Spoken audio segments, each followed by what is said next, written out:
2021 সালে এখানকার হিন্দু মুসলিম সব মানুষের আশীর্বাদ দোয়া নিয়ে আমি বিধায়ক হয়েছি।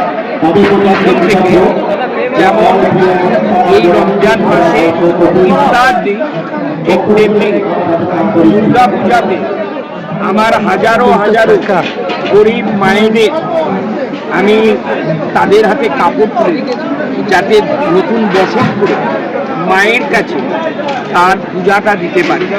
ঠিক আজকের এই ইফতারের পর প্রত্যেকটি মসজিদে ইমাম সাহেবদের জন্য আমার একটা প্রীতি উপহার যাবে, যাতে ফল তাদের পোশাক এটা থাকে। ঠিক তেমনি গরিব আমার মুসলিম ঘরের মা বোনেদের জন্য কিছু।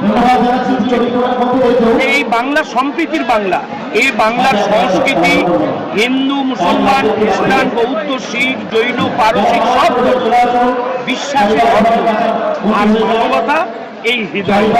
তাই আমার নেতৃত্ব হচ্ছে মানব ধর্ম, আমরা তার সৈনিক।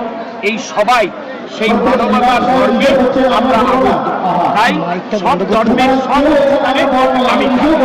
আমরা এর ভেতরে যে 1200 মানুষের আয়োজন করেছিলাম, প্যান্ডেল থেকে বাইরেও এসেছে, যা মনে হচ্ছে আমার প্রায় 2000 ইফতারে আমার মুসলিম সমাজের মানুষ এসে অংশগ্রহণ। অপদার্থ হচ্ছে প্রধানমন্ত্রী, তিনি হঠাৎ করে গ্যাসের দাম বাড়িয়ে দিলেন, কিন্তু এই বাড়তি দাম দিয়ে যে মানুষ গ্যাসটা পাবে এমন গরিব মানুষ আছে, তাদের আজকে শেষ হয়েছে, গতকাল শেষ হয়েছে, পরশু হয়েছে, তারা পাচ্ছে না।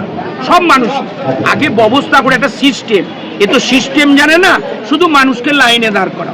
এই অপদার্থ প্রধানমন্ত্রী যত তাড়াতাড়ি বিদায় নেয় ভারতবাসী বেঁচে যায়।